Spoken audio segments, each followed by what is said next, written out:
Donc comme il s'agit de la première réunion de prière depuis quelques mois, voilà, je souhaitais partager ces quelques mots. Les chrétiens ont le grand privilège de s'approcher avec audace du trône de la grâce et de parler avec Dieu. Cette communion entre nous et Dieu s'appelle la prière. Le fait que les croyants aient l'oreille de Dieu et soient invités à se décharger de leurs soucis sur le Seigneur parce qu'il prend soin d'eux est la plus remarquable de toutes les bénédictions. Pourtant, de nos jours, la prière est l'une des disciplines peut-être les plus négligées par les chrétiens.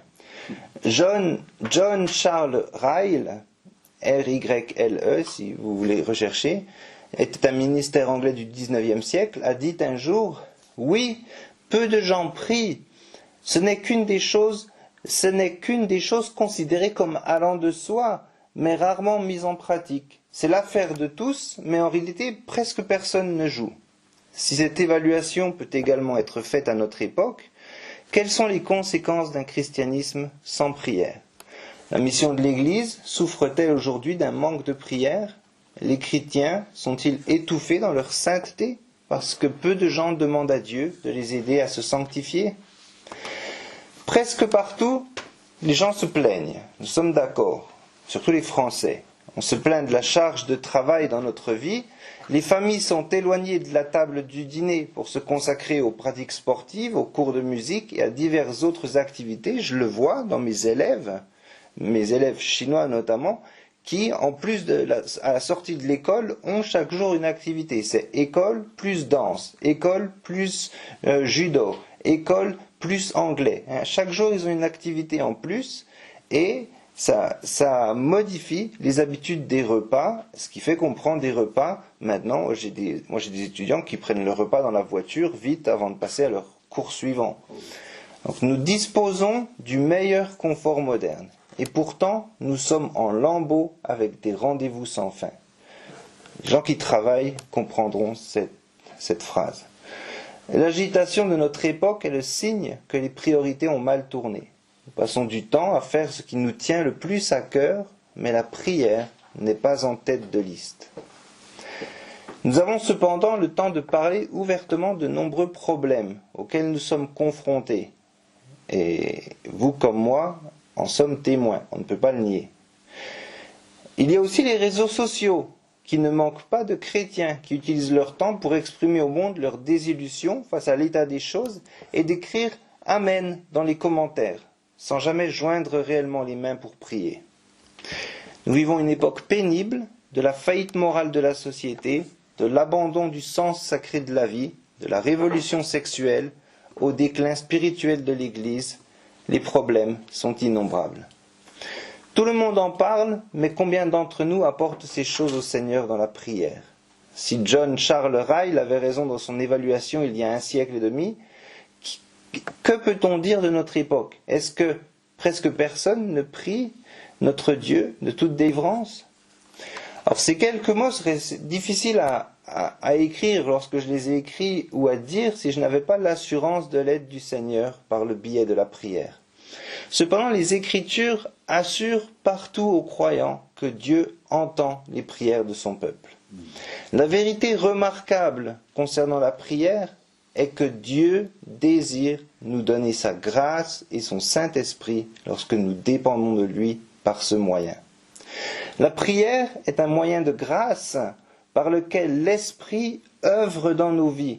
Puisque Dieu nous a promis une oreille ouverte, la prière devrait être une priorité absolue dans la vie chrétienne. Un chrétien sans prière est un chrétien impuissant. C'est pour cette raison que chaque génération doit être mise au défi de faire de la prière une priorité dans sa vie. Lorsque nous parlons des moyens de grâce, il est important de faire une distinction entre les moyens de grâce plus restreints, ce que Dieu nous donne par la parole, sa prédication, son étude, ainsi que les ordonnances, et les moyens de grâce plus larges, c'est-à-dire à travers notre acte de prière. Cette distinction est importante car nous gardons en perspective que la prière est notre réponse à la grâce que nous recevons de la parole de Dieu. Cela ne diminue cependant pas l'appel à la prière des chrétiens, puisque Dieu accorde sa grâce à ceux qui prient.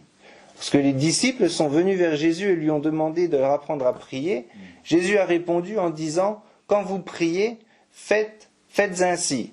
Et nous en avons donc plusieurs instructions dans les évangiles et puis plus tard dans les épîtres. Cela pour nous apprendre à prier selon la manière qui satisfait Dieu. Le Seigneur nous a présenté la prière en tant que discipline normale et inévitable de la vie chrétienne. Le grand besoin des chrétiens de nos jours est de retrouver la conviction et la motivation pour prier. Les Écritures nous appellent à prier pour de nombreuses raisons différentes. Dans 2 Corinthiens 12, 7 à 10, Paul encourage les chrétiens de Corinthe à prier en utilisant sa propre vie comme exemple de souffrance. Est-ce que quelqu'un voudrait lire 2 Corinthiens 12, les versets 7 à 10, s'il vous plaît?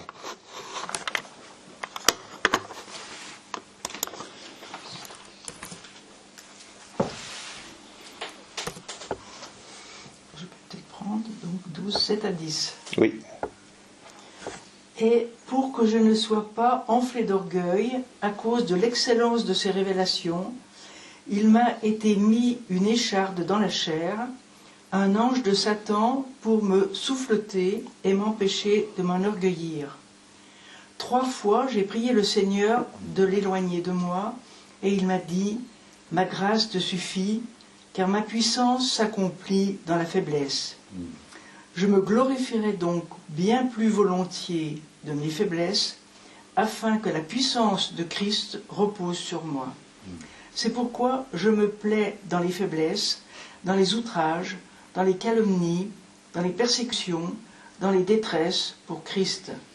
Car quand je suis faible, c'est alors que je suis fort. Merci. Paul a reçu une épine dans sa chair qui a causé des souffrances dans sa vie. On ne nous dit pas quelle était cette écharde, mais Paul voulait que les Corinthiens réfléchissent à leur dépendance à l'égard du Seigneur. Une épine peut être tout ce qui nous enlève notre force humaine. Le cancer, les conflits, la douleur, la perte, tout cela est bien plus encore.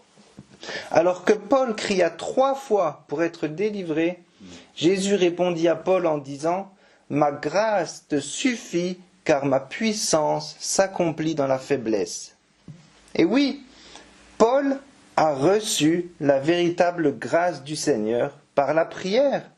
Dans sa faiblesse, la grâce du Christ reposait sur lui et il recevait de la force. La prière est aussi un moyen de nous conformer à l'image du Christ et de faire de son peuple un serviteur. La présence continue du péché dans la vie du croyant va à l'encontre de cet objectif. C'est pourquoi la prière est tellement nécessaire aux chrétiens en quête de sanctification. Il y a sûrement en ce moment quelqu'un découragé et aux prises avec un péché personnel. Cela peut être l'une des expériences les plus déroutantes pour le chrétien. Si la puissance de la résurrection du Christ repose maintenant sur nous, pourquoi sommes-nous si souvent vaincus par le péché persistant dans nos vies? C'est la lutte que Paul décrit dans Romains 7. Cependant, dans Romains 8, Paul nous rappelle que les chrétiens partagent le privilège en tant qu'enfants adoptés, de crier « Abba, Père ». Ce faisant, nous recevons la promesse de l'aide du Saint-Esprit qui, premièrement, met à mort le péché dans nos vies. Deuxièmement, rend témoignage à notre esprit que nous sommes fils de Dieu. Et troisièmement, nous aide avec nos faiblesses alors qu'il intercède pour nous dans la prière. Ces merveilleuses promesses se terminent par l'assurance du destin prédestiné de Dieu de nous conformer à l'image de Christ. Ce sont des aides remarquables que le Père Céleste nous accorde par l'œuvre du Saint-Esprit lorsque nous dépendons de lui dans la prière. Le fait que les bienfaits de la grâce et du Saint-Esprit nous soient réellement accordés à travers ce moyen de grâce qu'est la prière est la raison pour laquelle le catéchisme encourage les chrétiens à prier, présentant les choses ainsi. Catéchisme d'Heidelberg, question 116. Pourquoi les chrétiens doivent-ils prier? Parce que la prière est la partie la plus importante de la gratitude que Dieu exige de nous. Et aussi parce que Dieu ne donnera sa grâce et son Esprit Saint qu'à ceux qui, continuellement et avec un désir sincère, demandent ses dons à Dieu et l'en remercient. Question 116. Vous voyez encore une fois l'importance d'avoir un catéchisme à portée de main. Cela peut être une aide importante qui est à portée de main pour nous remettre dans le droit chemin. Dans notre lutte contre le péché, Dieu nous invite à venir à lui dans la prière. Et il répond en nous donnant son esprit qui nous sanctifie activement. La prière est le moyen crucial par lequel le Seigneur opère cette conformité afin que nous commencions à ressembler de plus en plus à Jésus. En conclusion, la prière est l'un des plus grands privilèges que Dieu a donnés aux croyants en Jésus-Christ. La prière est un moyen pour vous de profiter de votre Dieu de la façon dont vous avez été créés pour le faire. Peut-être que nous ne prions pas comme nous le devrions, parce que nous n'avons pas appris à profiter de Dieu dans la prière comme nous le devrions. Parlez avec Dieu, car il désire que nous profitions de cette communion. Déchargez-vous sur lui de toutes vos inquiétudes, car il prend soin de vous, nous dit 1 Pierre 5 au verset 7. Le Seigneur écoute nos prières avec plus de certitude que nous ne désirons la chose pour laquelle nous prions. Question 129 de ce même catéchisme. Le Seigneur écoute nos prières avec plus de certitude que nous ne désirons les choses pour lesquelles nous prions.